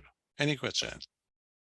So you can't do it with the direct substitution. It doesn't make sense. Do the same thing with this one. Go to the function and just get the definition, you see. So it's going to be f of y is 0, 0. You differentiate respect to the y, so that can be limit of y goes to 0. Again, this is y minus 0. The top x is fixed, 0y minus f of 0, 0. Again, you go to the function, to the first part, replace the x by 0. So that get limit of y goes to 0. And this is y, and this is, if we replace x by 0, it gives 0 plus y squared minus 0. So it's equal to the limit of, okay, you know that we already talked about the top would be 0. So this would be 0. So we get limit of the 0 over y. When y goes to 0, so it's already 0. So the limit would be 0. So there you are. You prove that. You prove that f of y at 0, 0 is also equal to the 0. So on the test, we may ask to just do one of them rather than both of them. So we did the first part. Okay, so we did the first part and we proved that yes, they are equal. So the first partial derivative at 0, 0 are the same. Okay, that's the first part. Any question? But the big one is the second part, really. We want to show that if you find the second derivative with respect to the x and the y, they are not going to be the same. So that means at least we have one example that is not satisfying the Clarent theorem, if you like. So that's fun to do it. Any question? So let's see if you can handle this part. Let's see what you have. You want to find the second derivative. So what's the first derivative that we have? Look at this one. So this is what you have for the first derivative function. You already got this one. You see that was We proved it. I just want to make sure I have it right. This is, I have to check it. So when y was not equal to the 0, what's the f of x, y? Sorry, I have to check it. Yeah, that's x to the fourth. Okay, x to the fourth y and plus, yeah, this is what we have from the first part.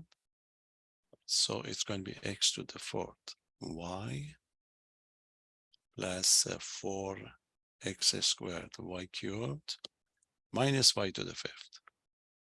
Okay, divided by x squared plus y squared all squared. This is true when x comma y is not equal to the 0, 0, and is equal to the 0 when x, y is equal to the 0. Okay, that's what you have. So what you would like to do is you would like to find what is f of, okay, I repeat the other one too. So because we need both of them. This is the second one. Very similar. The top was x to the fifth. This part is easy. Minus 4x cubed y squared minus x y to the fourth over x squared plus y squared all squared. Again, that's true when xy is not equal to the 0, 0. And it's 0 if xy is equal to the 0, 0. That's it. So what do you want? We want this one. You want to find f of xy at 0, 0. And we want to find f of yx at 0, 0. So I gave this one on the test. I gave them this so that they don't have to find it. Then I ask only for these two parts. Some people, they make a mistake. The way they did it is from this one, they differentiate everything. They differentiate everything with respect to the y to get to the f of xy. And at the end, they substitute 0, 0, which is wrong. You see, this can be done only when the number is not, when the point is not the origin. Okay? When the point is the origin, because it's a partition point, you have to do it only with the definition only. Okay, so that's the main part of this problem. Otherwise, you spend so much time and you arrive at nothing. So just make a definition of the derivative of the function to get this one. Let's see if we can do it. So what is going to be the definition of this in the limit form? F of xy at 0, 0. You see? Remember, what does it mean, this one? This means you already got the f sub x, then you want to differentiate respect to the y. So maybe that would be easier for you to write. You want to find f of, you see, f sub x first, then you want to find it at respect to the y at 0, 0. Okay, so the second part that you differentiate is respect to the y. So definition of the derivative, because this is 0, 0, is going to be what? Is equal to the limit of, since you differentiate respect to the y goes to 0. And here is y minus 0. So the top would be whatever function you have at y minus that function at 0. But what type of function you have? This is your function, f sub x. So it's going to be your function, f sub x. You need x and the y. Same differential with respect to the y, your x is constant, 0. 0 and y, okay, minus your function at 0. 0, 0. See, that's the important part to know how you handle it. Any question? So we differentiate respect to the y. You know, if you if you are worried about it, you can call this one G if you like. If you get the G, that's going to be G of y minus G of 0. Okay, that's the way we did it. We differentiate with respect to the y, so y goes to 0. X is a constant, but the constant is 0 here. The function is f sub x, so f sub x of y minus f sub x at 0. You see, that's one.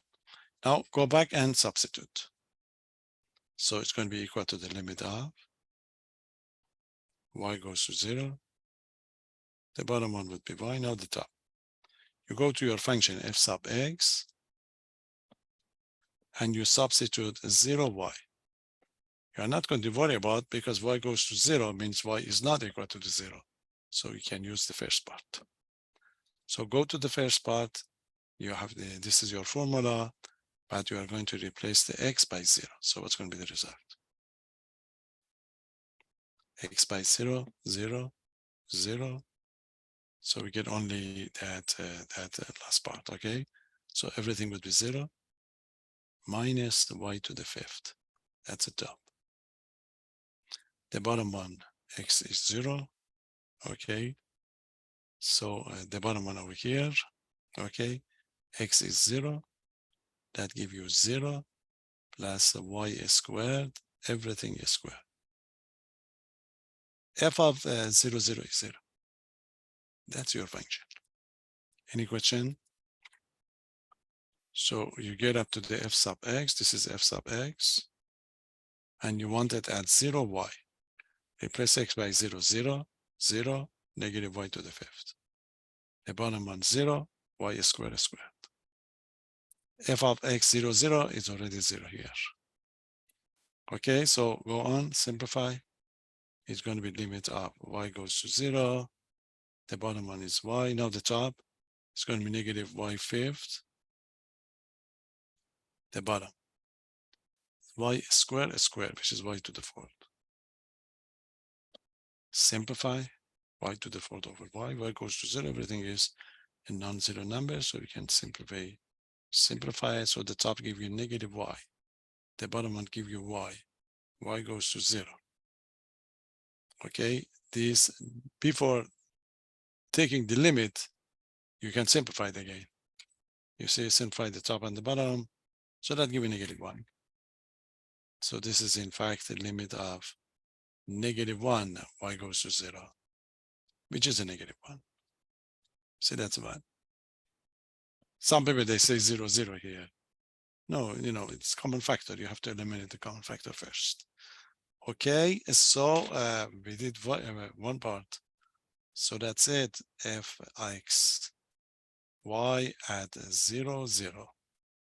It's a negative 1. So that gives you first part. Any question? Okay, it's a very nice example. You learn quite a lot of how we operate with these limits, definition of the derivative. That's why we like it.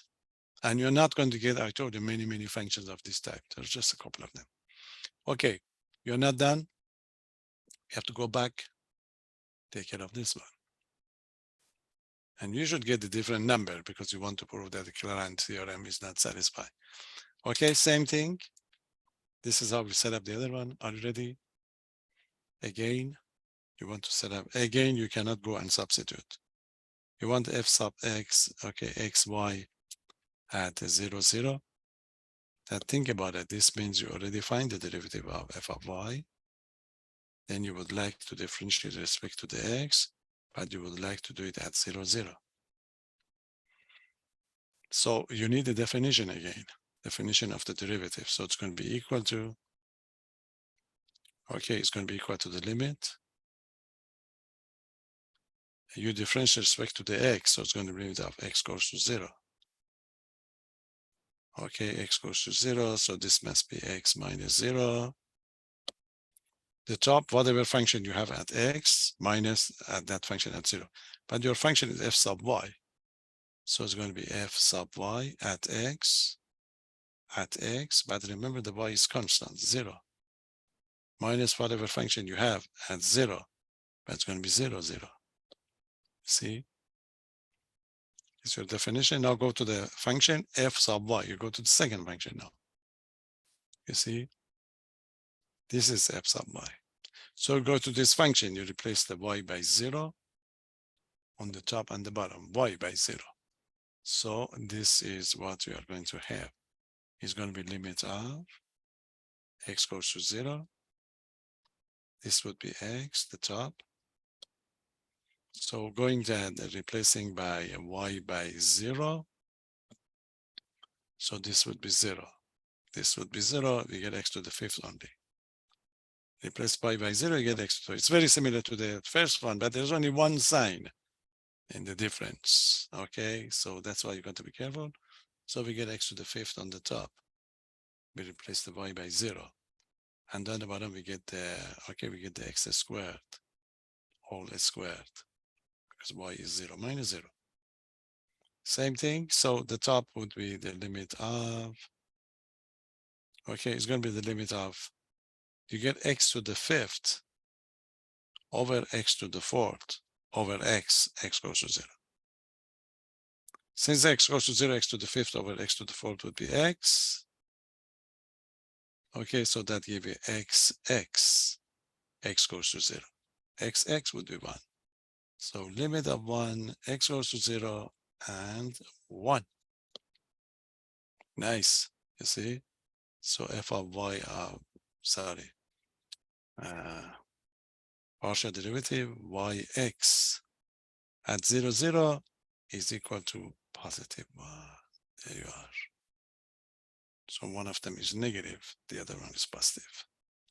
So this means, okay, so I write down over here. So this means fxy at 0, 0 is not equal to the fyx at 0, 0. So there must be something wrong somewhere. So the difficulty is that those function, the second derivative function is not going to be continuous. So this means that that theorem, you know, we can prove that this is not, the partial derivative is not going to be continuous at 0, 0. So this means all the time, if you want to have that, ignore the order of the differentiation, you must make sure that you're dealing with the, okay, you're dealing with the continuous function rather than, okay, ordinary one. So that's kind of the best example really that you have. Okay, because we have, the reason that you focus on this one, because we don't have any other tools just to check your, you know, your knowledge of dealing with the piecewise defined function, because all the other functions are nicely done, polynomials, exponential. So that's why we check this one and pay attention to this. Okay, as I told you, in your book, they give you a section, they call it further studied something, but it's a historically very important example. That's it. That's the partial derivatives. This is the best we can do for the partial derivatives. Okay, any question? So the question really that we give you the quiz up to this point. Okay, so I practice tomorrow. I'll go with the practice quiz for you first. I give you the solution of all of them, just to make sure you understand how to deal with the limits and the continuity, which is important for us. If we get time, we may start and then the next section, but it's not going to be covered on the quiz. But I don't expect that. Just give you the plan for the next step. You see, we did the partial derivatives and we find out we have some difficulty, especially that case that if the partial derivatives exist, it doesn't mean that the function is continuous, which is very bad for the derivative. So what we do, we go back and we try to define the actual derivative of the function. You see, if you want to find the derivative, right derivative of the function, then your difficulty is going to be how we're going to handle just the definition of the derivative of the function. Because if you write down as a quotient that we have, remember, f of x minus f of, okay, you know, f of x minus f of x0 over x minus x0, that quotient in the case of the function of the real variable, that quotient is just quotient of numbers. It does make sense to, you know, to talk about it. But in case of the function of several variables, the bottom one would be a vector. So you'd be in trouble. to define the derivative. So the way we do it, there are different ways to do it, different names. There is one method that was done by a French mathematician. His name is Fréchet.